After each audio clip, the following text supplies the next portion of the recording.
asuntos. El Departamento de Justicia de Estados Unidos dio a conocer el viernes pasado, aquí lo comentamos, que en el 2008 un hacker vinculado al cártel de Sinaloa habría espiado a un agente del FBI en la Ciudad de México. En teoría, habría podido conocer los registros de llamadas, su geolocalización e incluso vulnerar el sistema de cámaras de videovigilancia de la capital, o sea, el C5. ¿Cómo lograron hacer esto? Me acompaña el muy querido, respetadísimo además, periodista, colaborador de este espacio, especialista en temas de seguridad, Óscar Valderas. ¿Cómo estás, mi querido Óscar? Adela, muy bien, gracias por la invitación. No, al contrario, al contrario. Oye, qué bien está tu programa Esquina Valderas, interesantísimo, bien, ¿no? como siempre, de verdad, y creo que el cambio de horario y de día nos va a hacer que más gente tenga oportunidad de verte y de seguirte. Estoy muy contento. Ya estamos los domingos a las 8 de la noche. Exacto.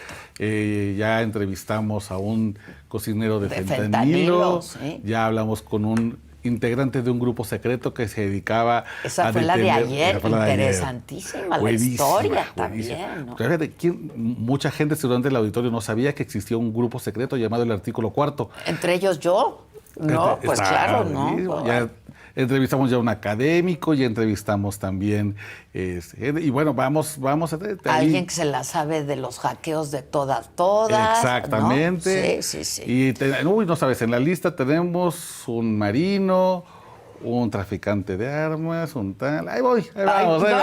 Porque la idea es, fíjate, pues tener una perspectiva de todos los ángulos, de los buenos, de los malos y de los intermedios. De todo lo que está pasando. Porque claro, es la única forma de entenderlo. Claro. Ahora, para hablar de este tema del espionaje a un agente del FBI, bueno, pues tampoco podemos dejar de hablar de la ley de telecomunicaciones, ¿no? Claro. Hacer un comentario al respecto, Óscar, porque hablábamos ahorita en unos instantes de cómo quizá damos por hecho que nuestro teléfono esté intervenido, ¿no? ¿Cuántas veces? No, estoy intervenida, ¿no? Sí. Como yo siempre digo, se han de divertir muchísimo con mis conversaciones íntimas, ¿no? Entre los periodistas pasa esa cosa muy extraña que a otros les puede parecer inusual, pero para nosotros es la manera en que nos comunicamos. Hemos aprendido a hablar en clave, entre nosotros. ¿no? Entonces, yo creo que si alguien nos escucha de estos que están traficando con qué cosas ilícitas hacen. Oye, cuate que te comenté ayer, que te dije que a lo mejor podía venir a entrevista. Oye, ¿el 1 o el 2? No, el 2, el 2. ¿no? Bueno, ok, el 2. Y oye, ¿te acuerdas de lo que platicamos antier? Sí, bueno, ya no, pero sí, pero a lo que te acuerdas que te dije después. Ah, ya sé, gracias.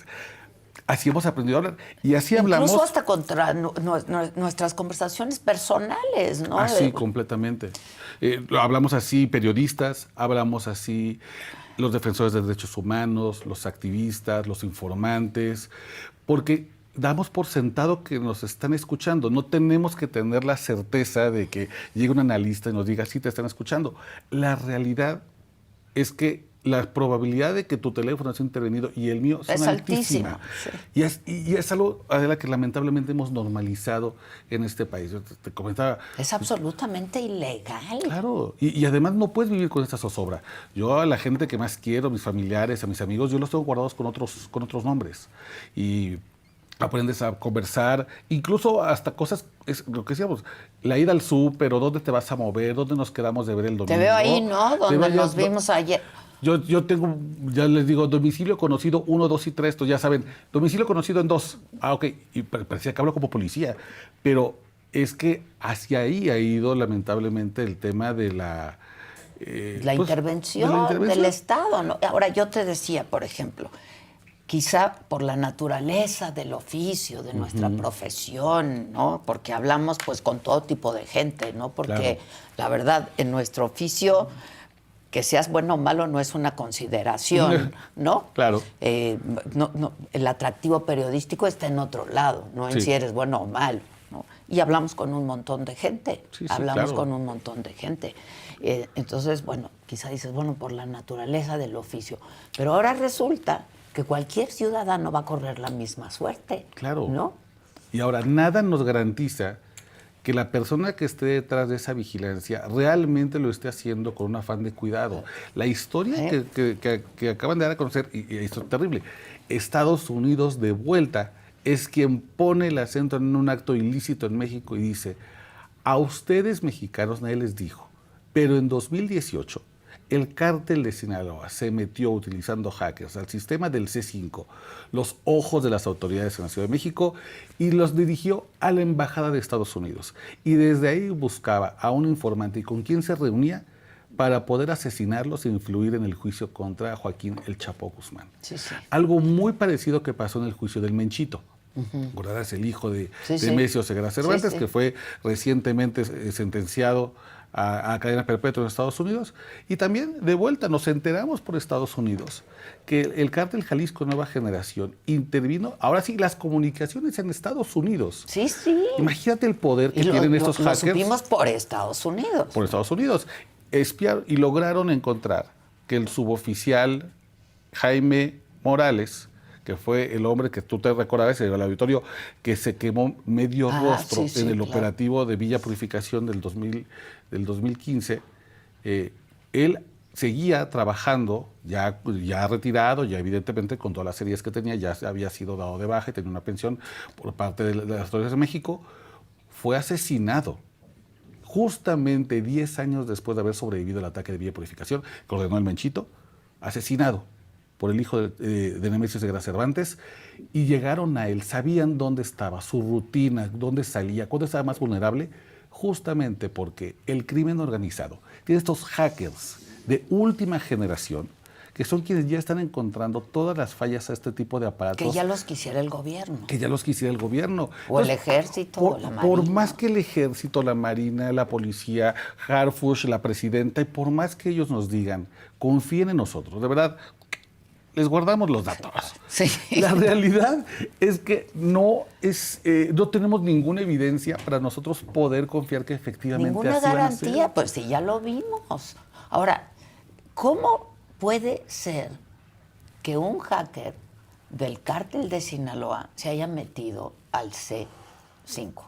Esto viene a comprobar la teoría tuya. Bueno, tú que no es teoría, o sea, esto que siempre vienes diciendo, están en todos lados. Sí. Sí, y cuando uno piensa... Están en los bancos, están en el C5, están en todos lados. Sí, porque cuando uno piensa un hacker del cártel de Sinaloa, uno piensa en tal vez un mexicano o un sinaloense que le encomiendan la misión de llegar a la Ciudad de México y desde una computadora empieza a buscar. La verdad es que es mucho más complejo que eso. No hablamos mucho de esto porque suena muy alejado, pero en el mundo del crimen organizado hay una cosa que se llama los brokers. Los brokers son intermediarios, son quienes logran unir mafias de un continente a otro. Por ejemplo, son las personas que hacen posible que una persona como el Chapo Guzmán tenga departamentos en Dubái, o que un mafioso italiano de la Cosa Nostra tenga, no sé, una casa en Sao Paulo, o que un mafioso chino tenga acciones en un hotel de lujo en París. Este tipo de gente que logra colocar negocios internacionales, que muchas veces están educados en las mejores universidades, que tienen mucho dinero, que están colocados en empresas formales, son realmente quienes les dan este cariz de gran empresa criminal. Para que te des un ejemplo, el broker, yo creo que más famoso que hemos conocido aquí en México fue un empresario México-chino, Shen Li Yegon. Shen Li Yegon, claro. Un hombre que trabajaba en una farmacéutica. Bodega, que toda su casa era una bodega de dinero. Repete de efectivo, él trabajaba en una de las farmacéuticas más importantes en China, y a partir de ahí él le suministraba efedrina a los principales cárteles de las drogas aquí en México.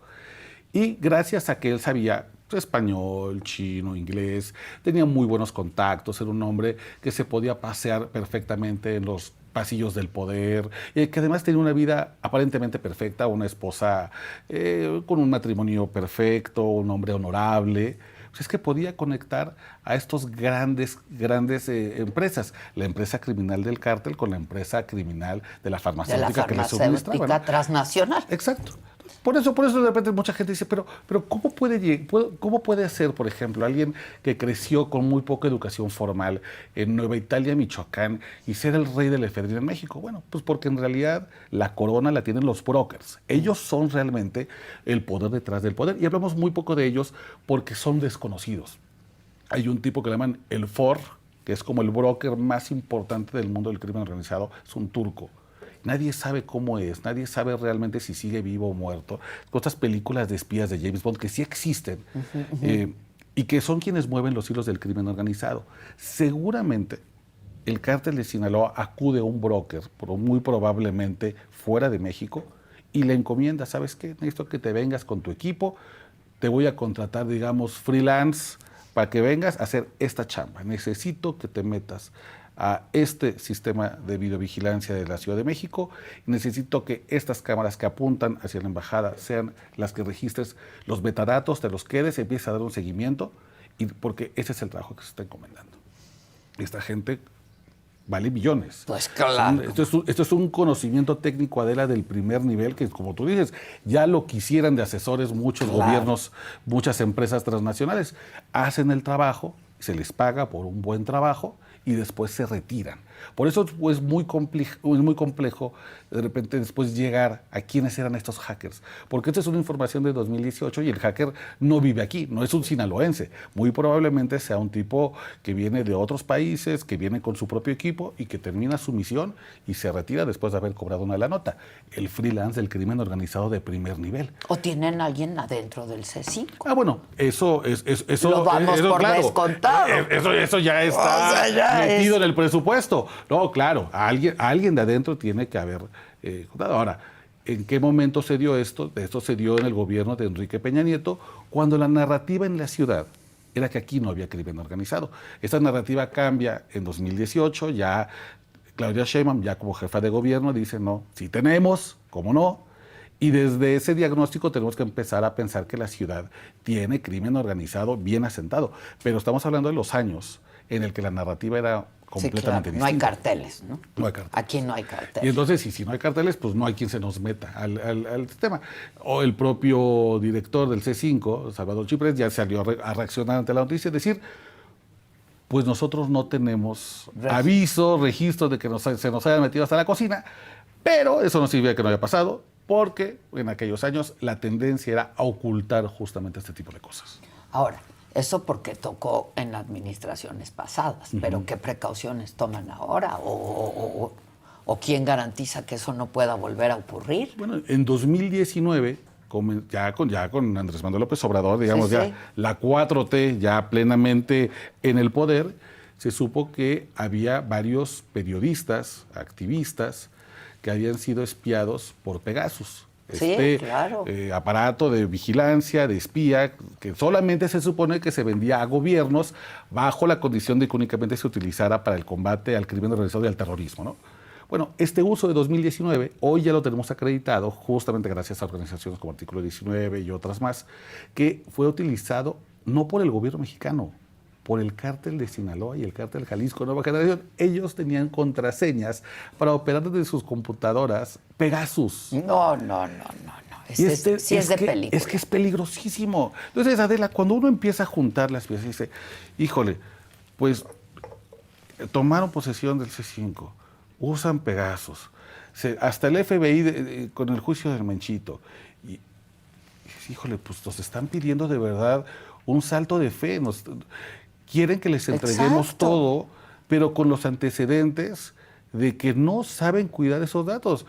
Pues es como volver con la ex tóxica. Hackearon a la Sedena, hackearon, o sea... En Esquina Valderas contamos cómo hackearon la Fiscalía de Nuevo León y cómo tenían acceso a todo el expediente de Devani, el caso de esta chica, de ese feminicidio. Claro. Y ahí están todos los nombres, están dónde vives, tu calidad de informante, dónde vive tu familia, a qué se dedican. Yo digo, es que primero tienen que probar que saben cuidar nuestros datos, luego nos los piden. Pero primero tienen que demostrar que efectivamente saben cuidarlos.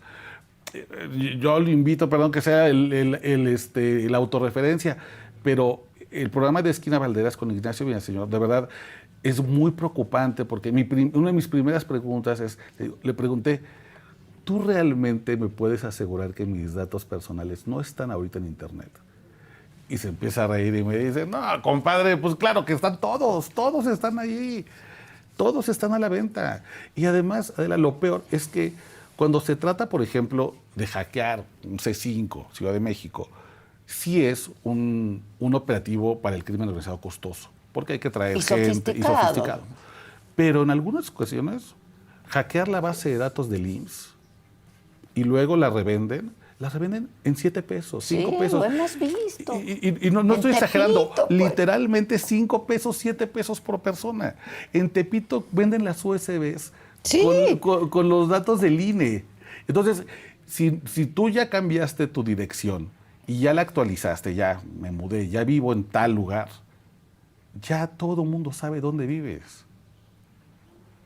Es una locura y de verdad a mí me preocupa mucho que... Yo me quedo sin palabras. Pues, o sea, ¿qué vamos a hacer? Ahora, la lógica que tiene el gobierno me parece bastante sencilla. Es la teoría de Thomas Hobbes en el Leviatán, ¿no?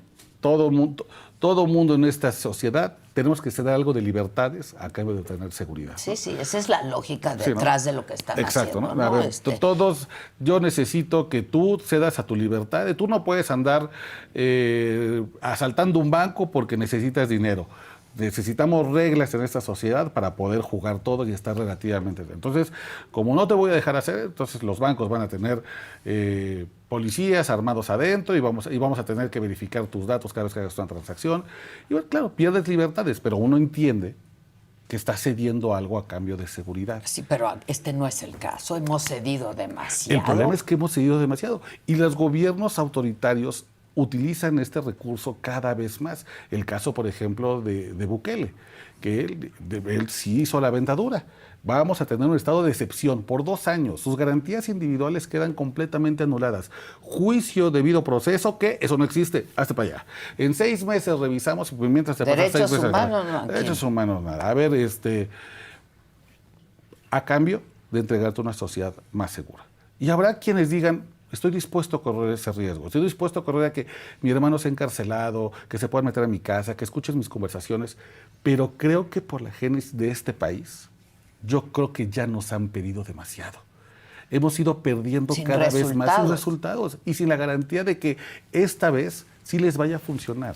Algo tienen que hacer para convencer. Si van a seguir de necios en esta idea de la ley espía, algo tienen que cambiar la narrativa de explicarlo. Si no, tienen que retirarse y plantearnos otra solución, porque efectivamente el hecho de que sepan dónde te mueves en tiempo real, qué estás comprando, a quién estás viendo, lo decía Vladimir, con quién vas al hotel. Sí. No es una opción ya no lo es. Y es bien complicado porque yo que viajo mucho al interior del país y que estoy con las comunidades donde realmente el crimen organizado está pisoteándoles el cuello, la desesperación por una solución es enorme. Cuando empezó el gobierno de Donald Trump, me decían, es que ya va a llegar Donald Trump, ya ojalá, y ojalá bombardeen, ojalá vengan a bombardear aquí, ojalá nos traigan a los Marines, nos traigan a los Navy SEALs y nos traigan a todo.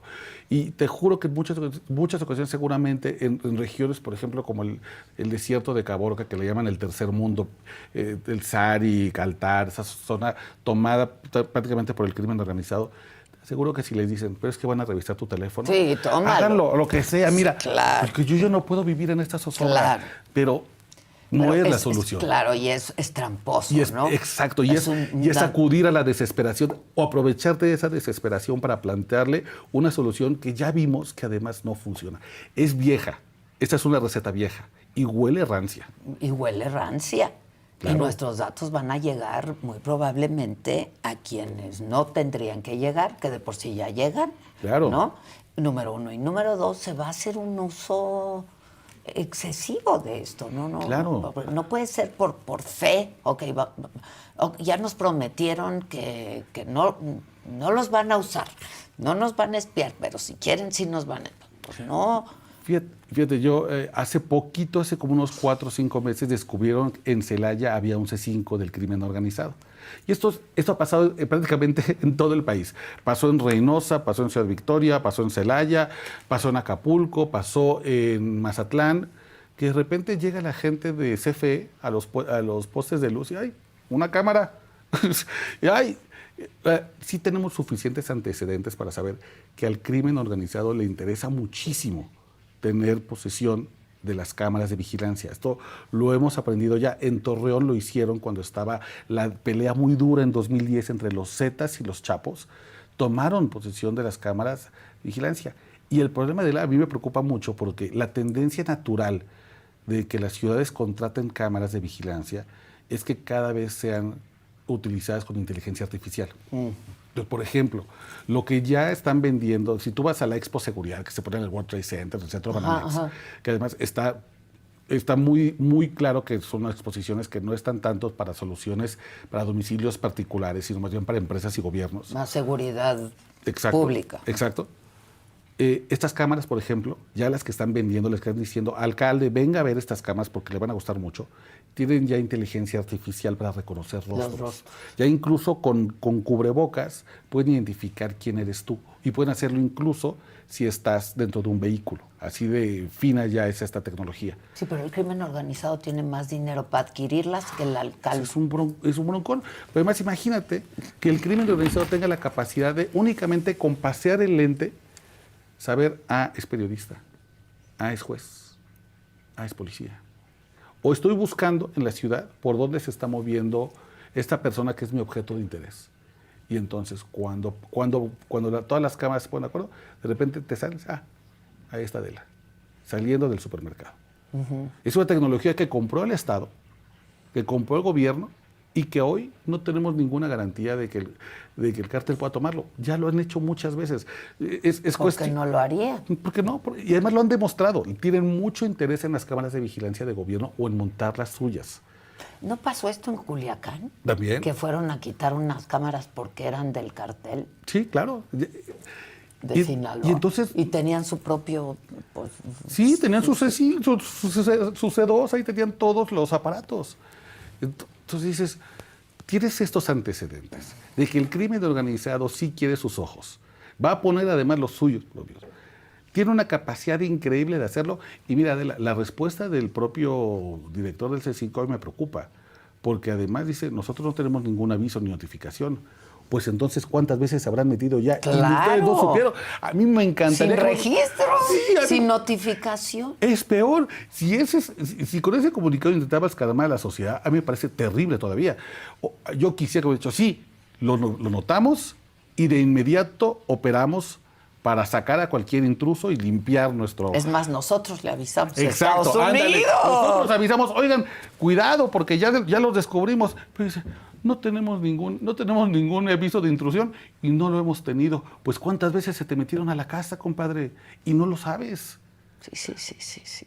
No tienen la capacidad, y eso es muy preocupante. Ahora, no tienen la capacidad porque no quieren. La misma pregunta que te hago siempre, Oscar, ¿no? ¿Por qué no hemos podido acabar con esto? Tú muchas veces pones, según no fórmulas matemáticas, en México hay tal número de gente que se dedica al crimen organizado. 175,000. Y todo el poder del Estado no puede con 175,000. No puede, claro que puede. A ver, el día que se tome la decisión política de acabar con ellos, no duran 3 semanas, Adela. El problema es que son socios del poder político. A alguien le beneficia que estén. Y desde ahí los están protegiendo. No es imposible pensar, por ejemplo, la expansión del Cártel Jalisco, que ya hizo historia en enero pasado, cuando la DEA saca un mapa y dice, el Cártel Jalisco está en 32 de las 32 entidades federativas de este país. Todo el mapa está todo el mapa. Es imposible pensar que eso no es colusión. Si alguna vez has ido a una cárcel, ¿alguna vez te ha tocado ir? Sí. A entrevistar gente, sí. Todavía no caigo. Si cualquier persona que haya entrado a una cárcel, le queda clarísimo que no hay forma de que se fugue nadie si alguien le abre la puerta. Claro. Esas ideas de que se pueden cruzar por el muro o que se pueden vestir de mujeres para salir o que van en el carrito de la ropa sucia y nadie se enteró y todo el mundo, ¿dónde quedó el preso? Es absolutamente irreal. Todo el mundo sabe, cuando va a la cárcel, todos los controles que hay, toda la cantidad de candados. Dices, si se fugó alguien, es que alguien le abrió la puerta. Sí, es exactamente lo mismo con el tema de crimen organizado. Si crecieron tanto, si existieron, es porque alguien les abrió la puerta. Uno de los ejemplos que yo suelo poner a mis alumnos es que en México las elecciones se ganan con dinero público. El INE te da dinero y te dice, tú no puedes financiarte de manera privada, ¿no? No como en Estados Unidos. Exacto, no hay dinero. Sí, aquí no hay un Elon Musk que le tire $300 millones a Donald Trump porque le sobraron en la bolsa. Aquí es con lana de los contribuyentes y además hay un tope de gastos de campaña. Nadie en este país respeta ese tope de gastos de campaña. Eso te lo puede, y cualquier consultor de política, cualquier persona que haya trabajado en una campaña electoral, te lo puede decir en corto, en silencio, murmullando, haciendo murmullo, nadie lo respeta. Hay cosas que se pagan en efectivo siempre, porque no puede estar sujeto a la fiscalización. Y esto es cierto desde la Presidencia de la República hasta el municipio más chiquito donde el alcalde quiere ganar. Ahí le van a dar al alcalde 200 pesos y, señor candidato, haga usted su campaña. Y él ya tiene un colchoncito de 1,000 pesos. Sí, sí. ¿De dónde salieron esos 800? Del crimen organizado. Un crimen organizado que el propio alcalde o candidato va a fomentar que exista porque necesita que un día esa bolsa económica esté a su disposición para ganar la elección. Es tan simple como de repente hay un tío que le va muy bien en la familia. Y a mí me choca ese tío porque siempre cuenta cosas, el chiste homofóbico, es machista, pero lo tengo que invitar a la cena de Navidad. Porque le paga la escuela a mis hijos. Pues sí, ¿y qué tal que un día necesito lana y tengo un apuro? Pues es el tío rico, yo un día tengo que decirle, tío, ay, no tendrá un 500 que me preste, por favor. El crimen organizado es ese invitado incómodo a la mesa que todo mundo llama, porque es el que tiene la posibilidad de resolverte. Si tú como alcalde necesitas, por ejemplo, una policía municipal paralela que te ayude a reducir los niveles, por ejemplo, de violencia sexual, de violencia familiar, de borrachos peleando. La justicia cotidiana, yo le hablo al jefe de plaza, yo no le hablo a mi jefe de la policía, y el jefe de plaza va y alinea al borracho que se la pasa todos los días poniendo su música a todo volumen. Si yo necesito construir una obra que yo no tengo lana porque la administración anterior se robaba hasta los focos, pues le hablo a don jefe de plaza. Si yo necesito al mismo tiempo control territorial, necesito, híjole, don jefe de plaza, es que mi esposa se va a postular para diputada local y usted es muy hábil porque su estructura criminal cada 6 años la convierte en estructura electoral. Entonces le hablo a don jefe de plaza. Por eso es que, Adela, no podemos combatirlos, porque se han vuelto socios de los propios políticos. Y en muchas ocasiones son alineaciones incluso familiares. Sí. A mí me parece una locura que, por ejemplo, quien fue mucho tiempo el líder del PRD en Guerrero, era hermano de los líderes de los Rojos en Guerrero. Y en muchas ocasiones, cuando se tratan de comunidades muy pequeñas, el jefe de plaza comparte apellido con el alcalde porque son primos lejanos, o primos segundos, o se conocen perfecto, o todo el mundo sabe dónde está el que dirige el cártel en la zona, porque él es el consentido del alcalde, porque se conocían cuando eran pequeños. Entonces, no solamente tenemos una relación crítica, cerrada por los negocios, por lo conveniente económico, sino en muchas ocasiones por lazos familiares.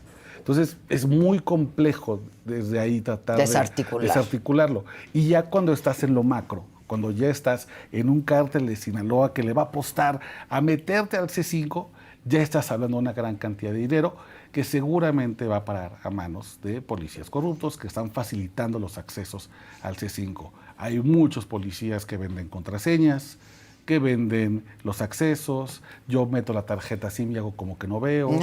Y es parte de la corrupción macro que tiene también el crimen organizado. Ahora, y como tú dices, ¿qué falta? Pues voluntad política, Sí. ¿no? O sea, si se trata de limpiar, pues limpiemos. Claro. ¿No?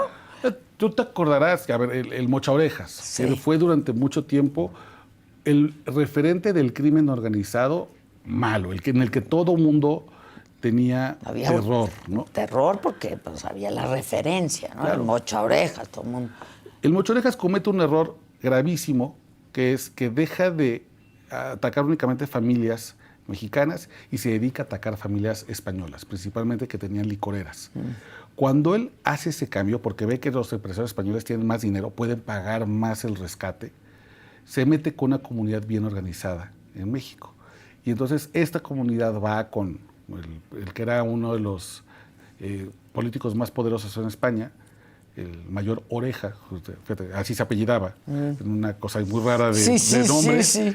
Y el mayor Oreja viaja a México y le pide a Francisco Labastida, que era en ese entonces el secretario de Gobernación, claro. le dice, oye, está este asunto. Mi comunidad no se siente segura en tu país. Entonces estamos pensando en retirar gran parte de la inversión porque no podemos continuar así. Evidentemente, Labastida dice, no, pues no podemos perder la inversión de los españoles. Entonces lo que hace es que va con el presidente y le dice, señor presidente, ¿me autoriza a hacer lo que tenga que hacer para detener a Mocha Orejas? Sí. Pero ¿por qué hasta ahorita? ¿Por qué no lo habían detenido? El Mocha Orejas y su banda ya había operado una gran cantidad de secuestros. Y entonces, en Labastida, esto me lo contó Francisco Labastida, me dijo, ¿Qué responde? porque nadie lo había querido hacer y yo quiero hacerlo. Ah. Quiero. Fíjate, es un tema de voluntad política. Claro. Y entonces, adelante. Y lo detiene. 3 meses duró. Tanto tiempo, pero el Mocha Orejas a tantos mató, a tantos repartió dinero. Se le acabó la suerte el día que la comunidad española dijo, o lo detienen, O nos vamos con nuestra lana, ¿eh? Porque, vaya, de mejores nos han corrido, ¿no? Sí, claro. 3 meses duró el Mocha Orejas después. Agarran al hermano Aurelio y luego le ponen la celada y cae en Mocha Orejas.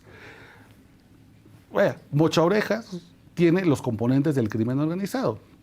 Un tipo que se movía con policías, sí, que tenía apoyo institucional porque tenía corrompidas las autoridades, que tenía base social porque, claro, también repartía dinero, ayudaba y había puesto una discoteca en esa, entonces le daba como empleo a la gente, soltaba un poquito de lana, era bastante avaro, pero no se conducía de manera muy distinta como se conduce hoy un jefe de plaza o alguien con poder del crimen organizado.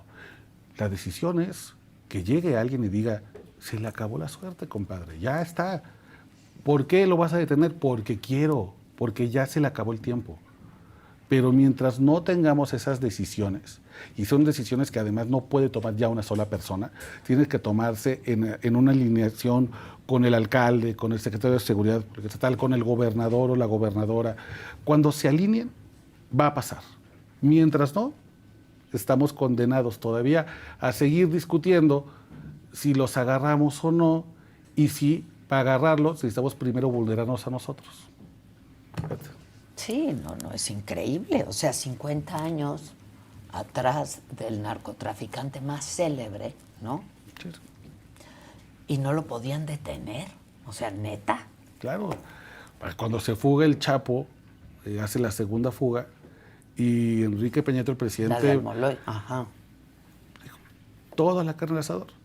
Cuando el Chapo es detenido y se fuga la primera vez, pasan más de 13 años. Porque no había ninguna voluntad Cuando política. salió en el supuesto carrito de la banderita. Imagínate. Sí. Y pasaron más de 13 años y el tipo pudo operar con toda la impunidad, tanta que llegó al puesto 701 en la lista de Forbes de los más ricos del mundo. Claro. Una vez que lo detienen y se fuga por segunda vez, el gobierno de México... En el famoso... En el túnel ahí. En el túnel. El gobierno de México dijo, se te acabó. Y en meses lo agarraron. En meses lo volvieron a agarrar. Había voluntad porque había sido un ridículo internacional, sí, ¿no? Claro. El gobierno de México había quedado inoperante absolutamente en la burla. Un gobierno que ya venía herido de distintos escándalos, ¿no? Entonces, sí, el presidente Peña Nieto con el propio Osorio Chong decía, sí, se le acabó, se acabó, ya no.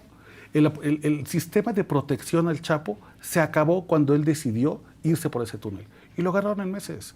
Y lo mandaron a Estados Unidos y ya no le dieron ninguna oportunidad. Y lo mismo hicieron con Ovidio. A Ovidio lo detienen de vuelta en el segundo Culiacanazo en enero, y para septiembre, el 13 de septiembre, ya estaba yendo hacia Estados Unidos. Y no pasó en el famoso Culiacanazo que tenían. No. De que... Entonces, es un tema de voluntad. Toda la evidencia nos dice, es cuando ellos quieren, cuando el poder quiere. Pero muchas veces el poder no quiere, pues porque son socios. O porque temen que una vez detenido, Estados Unidos diga, échamelo para acá. Y quiero hablar con vengan, él. Y me van a quemar. No, mejor lo dejo fuera. No, pues, ¿para qué lo detengo y te lo entrego si yo no sé qué va a cantar cuando esté contigo? Sí, sí. Entonces también, también la presión que ha ejercido Estados Unidos en los últimos meses, con tal de incorporarlos en juicios que desenmarañen, que exhiban la complicidad política, también ha hecho que muchos estén bastante molestos con la idea de detener, porque pues ¿qué va a contar y de mí? reticentes, claro. ¿Qué va a platicar de mí? Sí, sí, sí. Oye, ahora, volviendo un poco a lo del FBI, y no es un caso aislado, había ocurrido antes, ¿no? Con espías y con gente de la DEA y con... Sí. Sí, ya teníamos antecedentes de que esto estaba pasando. Y es, pues, por lo mismo. Sí, exacto. Sí. ¿Por qué el FBI depende mucho de estos informantes? Pues porque no hay confianza de que en México las autoridades hagan su trabajo, ¿no? Ese ha sido lamentablemente la tónica de la colaboración entre las agencias de Estados Unidos y las de México. Y cada vez es más claro. Sí, sobre todo cuando se rompe la relación en el sexenio de Andrés Manuel López Obrador, que una de las primeras cosas que llega a hacer es devolverle a la DEA un avión que tenía en un hangar en Toluca y decirle, órale, a su casa.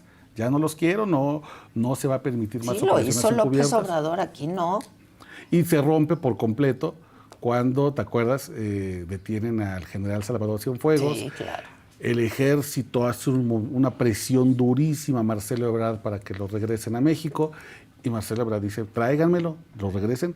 Yo les prometo que aquí se va a hacer un juicio justo. ¿Y cuál? Un juicio express, lo exoneran muy rápido. Sí. Y además, el presidente López Obrador exhibe en la mañanera y la sube a internet todo el juicio que se supone que era confidencial. Ahí se rompe por completo ya la relación. Y ahora le ha tocado a Margarita Harfuch rehacerla, tratar de volver a atender estos puentes quemados. Pero hay resistencia, todavía no confían mucho en nosotros.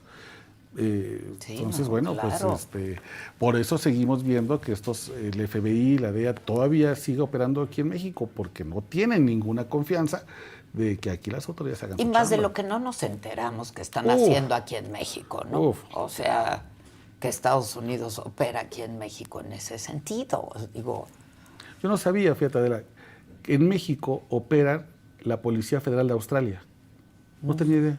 No, ni yo. ¿Cómo está eso? ¿Cómo te enteraste o qué? Me llegó por correo un juicio que se está llevando a cabo en Nueva Zelanda contra un narcotraficante del cártel Jalisco Nueva Generación.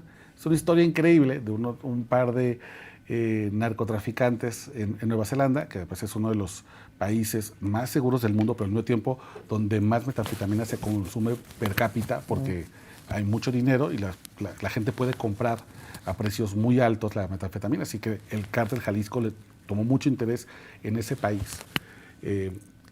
Y entonces, dos narcotraficantes encargan una gran cantidad de metanfetamina y empiezan a pensar que tal vez es muy listo de su parte no pagarla.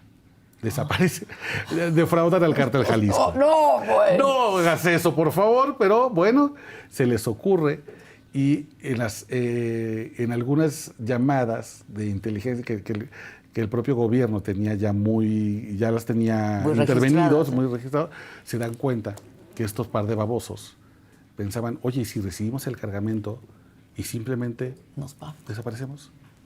Era un pescador y otro tipo que trabajaban ahí con la gente del aeropuerto.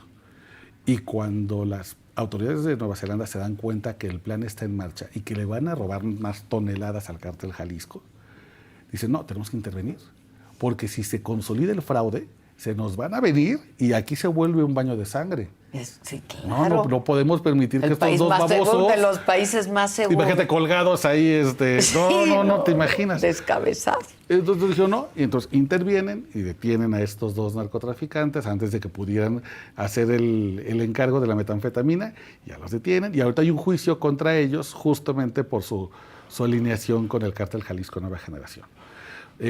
Bueno, dicho, a mí me interesó mucho el tema, fui a buscar a que era la entonces embajadora, Patricia Holmes, y me acuerdo que le pregunté, no, porque estoy viendo sus informes de la Policía Federal Australiana, y veo que tienen oficina en México y en Guadalajara.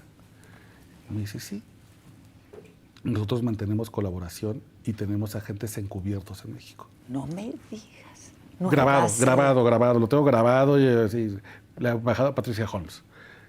Ellos tienen gente aquí en México. Colaborando con las autoridades mexicanas. Sí. Y aquí hay agentes federales encubiertos de Australia y de Nueva Zelanda. Fíjate. Entonces, ahí me parece de una hipocresía, porque entonces no acepto la ayuda de la gente estadounidense, de la gente gringo, Ajá, pero... porque se escucha mal, porque el nombre de la DEA está manoseadón, ¿no? Está ligado a muchos escándalos. Y estos gringos, sí. Pero los australianos y los de Nueva Zelanda, a eso sí los acepto, y aquí pueden estar haciendo mucho trabajo de investigación. Lo han hecho justamente a partir de la preocupación de que Oceanía se ha vuelto un continente donde el cártel Jalisco y el cártel de Sinaloa han hecho muchos negocios, justo porque el nivel de calidad de vida y los ingresos de las personas les permite al cártel de Sinaloa y al cártel de Jalisco poner la metanfetamina carísima, y de todos modos la gente la paga. Entonces el retorno de inversión es muy alto. Por eso es que ya se han movido a esos mercados. Pero mira, tenemos policía federal extranjera operando de manera encubierta aquí. No sé cuántos más. Me encantaría ir con cada embajador y sacar después cuántos operamos aquí. Pero, claro, por supuesto, cooperación, pero también pues desconfianza de que el gobierno mexicano no sabe parar a los narcotraficantes locales y nada hacen para impedir que la droga que llega aquí llegue hasta Oceanía. Ahora, esto otra vez, como empezamos esta conversación, como tú decías, esto lo hacen a través de estos brokers. Sí. Porque no imagino al Mencho, que dicen que es un gran estratega, o no sé cuáles sean sus cualidades, ¿no? Pues haciendo negocios con Nueva Zelanda, ¿no? Sí, la barrera lingüística es la primera, por ejemplo, a la que se enfrentan. Yo no sé si el Mencho hable fluido inglés, no lo sé. Él estuvo en California, vivió mucho tiempo en Estados Unidos. Debe hablar, pero igual, ¿no? Pues sí, me imagino. O, por ejemplo, ¿cómo lo hacen para tener, por ejemplo, pues, negocios en Bangladesh, o en la India, o en China? Porque yo no sé si también hable mandarín seguramente no, y la barrera lingüística es muy importante. Entonces estos brokers son de verdad el poder detrás del poder. Shendy Yegon hablaba 5 idiomas. Hablaba bien, fluido, era un tipo educado, un tipo que se podía mover en las mejores empresas farmacéuticas, que llegaba a México y derrochaba dinero, se movía en círculos políticos aquí en México. Pues está la historia del Copelazo Cuello, sí, ¿no? Claro. De que supuestamente financiaba campañas electorales también por acá. No me sería raro por el perfil del broker. Claro. Pero esos son el tipo de personas. Muchos son empresarios de alto nivel, muchos son militares retirados que tuvieron un muy buen rango, que estuvieron en misiones en distintos países. Hay algunos que utilizan sus pasaportes diplomáticos para poder realizar todos estos trabajos.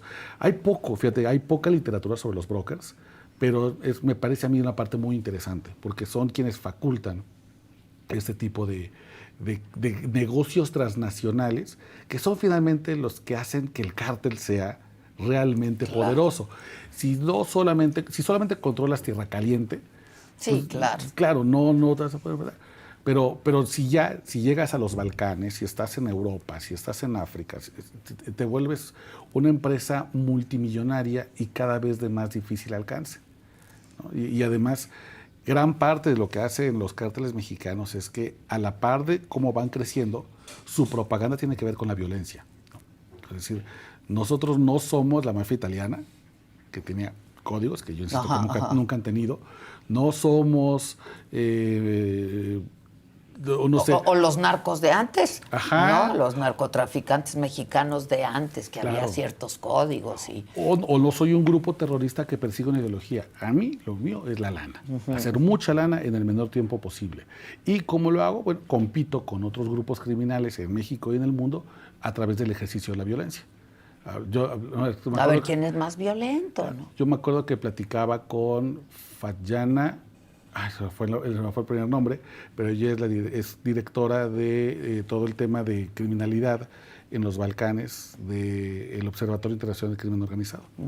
Y yo le preguntaba qué se decía, por ejemplo, de los Balcanes del crimen organizado de México, una región que nos parece tan lejana, ¿no? Estas viejas repúblicas soviéticas en Europa, y me decía, hablamos poco de ustedes, de los mexicanos, pero hablamos poco a propósito. A la mafia albanesa le da mucho miedo hacer tratos con los narcos mexicanos, porque son hiperviolentos. Yo decía, wow, si a la mafia albanesa le damos miedo... Que el otro día estaba yo viendo un documental justamente de la mafia albanesa. O una, no sé qué estaba duros, viendo. y Son duros. duros. Entonces, claro, estamos viendo pues, cómo camina el crimen organizado en tres direcciones, ¿no? Por un lado, el ejercicio típico de la violencia que ya conocemos, lamentablemente. Por otro lado, cada vez descubriendo mercados ilícitos mucho más grandes. Ahora tiene un interés brutal en África, porque es el continente donde es un crecimiento de población más alto y además hay un gran interés en consumo de drogas ilícitas justo por la pobreza. Claro. ¿Qué sustancia me permite trabajar 16, 18 horas sin sentir hambre, sin sentir cansancio? Claro. Porque la vida es muy dura allá. Entonces, ahí tienes este mercado que es muy distinto al de Australia, de Nueva Zelanda, donde es una droga de recreación. O al de Estados Unidos. O de Estados Unidos. En África es una droga para sobrevivir. Híjole. Y por otro lado, que cada vez son grupos criminales con mucho mayor interés en la tecnología. Y ahí regresamos a donde empezamos. Al espionaje. Al espionaje, a poder robarte tus datos, a poder conocer dónde estás en tiempo real. Y claro, para el crimen organizado, que el gobierno mexicano diga, vamos a implementar esta ley, mira, de lujo, porque yo nomás tengo que infiltrarme a lo que ustedes hagan y ya conozco todo. Es, sin duda, una buena noticia para el crimen organizado y mala para nosotros. Pues sí, pero según esto, la lógica detrás, ¿no?, de esta ley es dar con los criminales.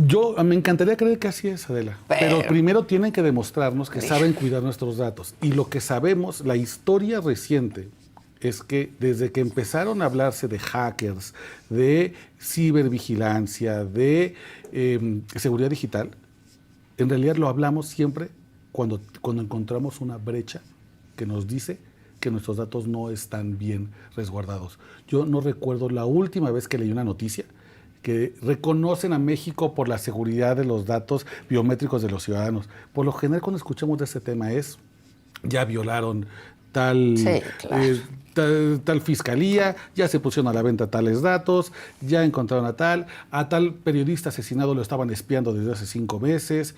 Esa es la realidad de estas noticias. Entonces yo digo, hasta que no comprueben que efectivamente nuestros datos están en manos seguras, con los suficientes candados, no nos pueden pedir otro salto de fe. Pues sí. Y ya desaparecieron el INAI y ya, o sea... Imagínate. No.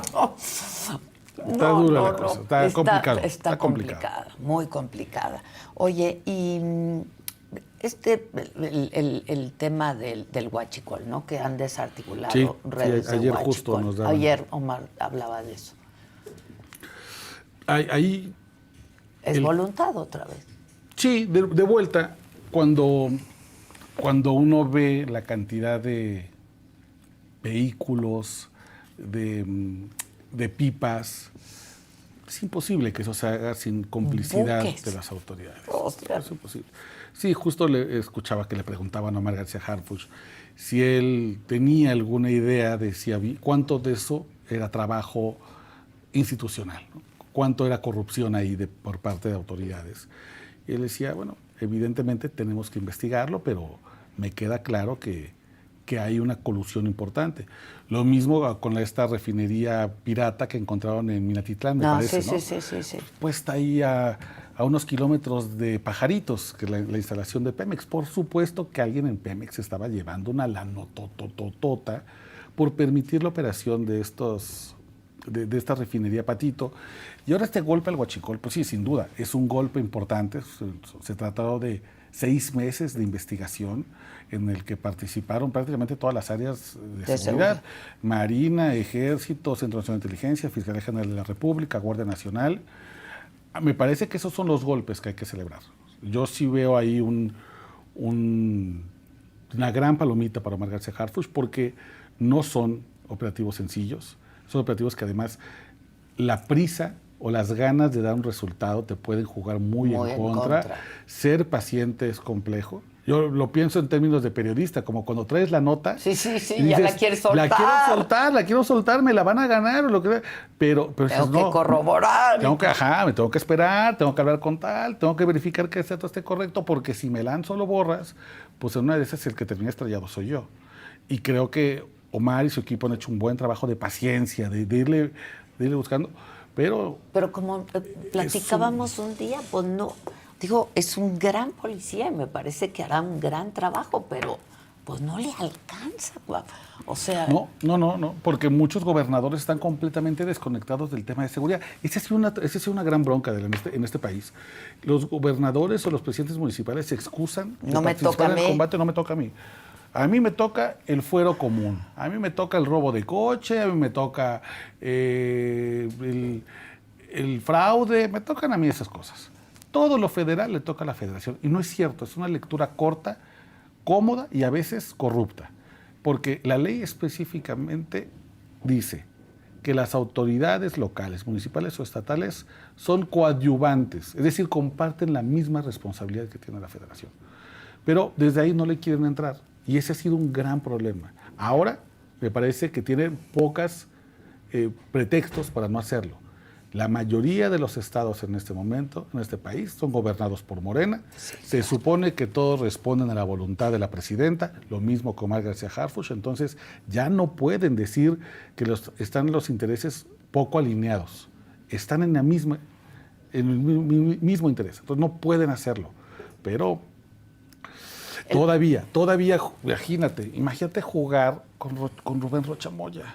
Qué horror para Omar García Harfuch debe ser tener que jalar a este gobernador que es un inoperante, que no te hace nada, que no mueve un dedo, y así muchos más. Y que lo tienen porque, pues, quién sabe qué sepa. Pues porque es amigo del presidente, yo que sé que le sepa al expresidente Andrés Manuel López Obrador, pero ya seguramente Harfuch dice, a mí quítenme a por favor, pónganme a alguien que sí opere, que sí tenga las manos lo suficientemente desatadas para que pueda ayudarme. Claro. Pero así te puedo decir de otros, de Américo Villarreal de Tamaulipas y un chorro de gobernadores que no te mueven lamentablemente. Y el otro día entrevistaba yo al presidente municipal de Uruapan. Carlos. Carlos. Carlos Manso. Carlos Manso. Estuvo aquí. Ya lo había entrevistado vía Zoom y estuvo aquí, ¿no? Y escuchaba yo que ayer o antier hizo una transmisión por Facebook digital, no sé, porque pues mucha gente en redes sociales estaba diciendo pues que él estaba coludido y que mucho espectáculo y que mucha cosa y entonces dijo, ¿no? Y yo se lo pregunté aquí, o sea, le dije, no se supone que a los presidentes municipales eso no les toca. Dijo, pero ¿cómo no me va a tocar? Si vienen y tocan a mi puerta, ¿no? Claro. O sea, es la primera puerta que tienen los ciudadanos. Claro. Y ayer que hacía esta transmisión decía, si creen que es puro espectáculo, vengan y traigan muchos huevos, decía, ¿no? Y yo los llevo para que vean los operativos que estamos haciendo. Es decir, es un poco de voluntad también para darle tranquilidad a sus gobernados, pues, por chiquito que sea el municipio. Y mira qué cosa de la que se ha vuelto nota nacional por la manera en que se está enfrentando al crimen organizado, sí, no. Porque es único. Uh-huh. ¿Sí? La nota tendría que ser al revés, que llegara alguien y dijera, señor presidente municipal, oye, es que nos están matando, y que dijera, a mí no me toca. Esa sería la nota. Claro. Y lo tendríamos que estar así machacando hasta que diga, perdón, soy un tarado, es mi responsabilidad porque ustedes me eligieron y el municipio es el primer respondiente. El primer del habitante. respondiente, pues si no quiere. Pero es una locura que alguien como Carlos Manso se vuelva una singularidad, como en algún momento lo fue, por ejemplo, Mauricio Fernández. Ajá. Por la manera en que dijo, no, a mí sí me toca este tema. pues sí, y yo voy a poner lo que tenga que poner dentro de mis capacidades como el alcalde de un municipio Y rico. capacitó a esto. su... Pues, sí. O Carlos Manso, desde las capacidades de un municipio que no es tan rico, que seguramente Sí, tiene sí, muchos sí. problemas económicos, desde aquí yo empiezo. Pero claro, si tienes ese primer respondiente, ese primer alcalde que está aventándose a la primera línea de fuego, los demás lo siguen. Es parte de poner el ejemplo y obligas necesariamente a que el gobernador tenga que responder a eso, tenga que venir a reforzar, porque sabe que si lanzas el desafío al crimen organizado te van a responder. Entonces más te vale como gobernador estar del lado correcto y respaldar Claro. a este. Pero exacto, no empieza por ahí, porque hay mucho miedo, que eso lo entiendo perfectamente, Sí, sí. o hay mucha complicidad. Mucha complicidad. También son las dos cosas. Oye, y hablando de paradojas, y ya con esto te dejo, pues nada, que García Luna está al lado de la... Ya son vecinos. Ya son vecinos el Chapo y García Luna. Qué cosa, los giros de la vida, ¿eh? Ajá. Yo creo que Escuchaba yo la nota y decía, de veras, la vida, ¿no? Yo creo que era un final evidentemente predecible para el Chapo Guzmán, ¿no? Sabíamos que la vida criminal te lleva a la cárcel O a la muerte. o a la muerte, ¿no? Incluso un hombre como el Mayo, que parecía que su leyenda estaba reservada para ese rincón de el que nunca agarramos, Claro. cayó. Pero el giro me parece que es la historia de Genaro García Luna. Claro. Un hombre tremendamente poderoso. Poderosísimo. Apapachado por Estados Unidos, ciertamente muy Por la DEA, por el condecorado. FBI, Sí. por todo. Sí. En el programa, perdón, la autorreferencia de vuelta, en la esquina Valderas, que ahorita que platicamos con el integrante del grupo secreto Artículo Cuarto, me decía, dicen muchas cosas malas de él, pero también es cierto que formó a grandes investigadores. Tengo mis reservas con esa declaración, pero ciertamente un hombre en su momento, en su espacio, respetado, sí que era conocido por la efectividad desde muy joven, que te resolvía los secuestros. Los secuestros. Los robos de tráiler en carreteras los resolvía con sus técnicas, pero te resolvía. Tu familiar llegaba con vida después de haber estado secuestrado. Era un tipo, sí, que yo creo que él mismo pensó que estaba para las grandes ligas. Sí. En algún momento soñó con ser presidente. Claro, lo acarició. No, sí, dijo, pues esta gloria puede ser mía. Y de repente, mira dónde termina. ¿De dónde termina? En una cárcel, además, Adela, que es durísima. No es dura, es lo que le sigue. Ya quisiera estar en el altiplano, Genaro García Luna. Sí. La propia defensa del Chapo lo ha dicho. Joaquín Guzmán Loera está vuelto loco. Se rasca porque le da muchísima ansiedad el aislamiento, habla con personas que no están en la celda, dice que ve animales que no existen, no tiene noción. Ya tiene delirio. Sí, ya delirante, porque tampoco tiene noción de cuándo es de noche y cuándo es de día, tiene Porque un foco todo siempre el tiempo. está el foco. No lo sacan. No puede hablar con nadie. Incluso la prisión ha sido objeto de varias críticas por parte de la ONU diciendo eso no es una prisión, eso es un campo de exterminio. No hay, porque además se supone, al menos en teoría, que las cárceles son espacios de readaptación social, claro. ¿no? Que después de la cárcel tú tendrías que salir al mundo diciendo como de, ya, No, soy una mejor persona. Ya estoy readaptado. Ya estoy readaptado, ya estoy muy bien. Sí, no. Ya estoy listo para buscar chamba y ser una persona de bien sin ningún tipo de rencor social. Bueno, ahí están metiendo al Chapo, a García Luna, ya vecinos. La vida es canija. Sí, la vida es canija. Muchas gracias. Por cierto, ayer pasó este programa y estos son algunos de los destacados del programa más reciente, el capítulo más reciente de Esquina Valderas. Te quiero mucho, te agradezco mucho. Te quiero más. La muchas confianza, gracias. el apoyo y nada. Hombre, Gracias. al contrario. Gracias. Muchas gracias. Platícame un poco de tu experiencia. Tú eres lo que popularmente se conoce como un judicial. Sí,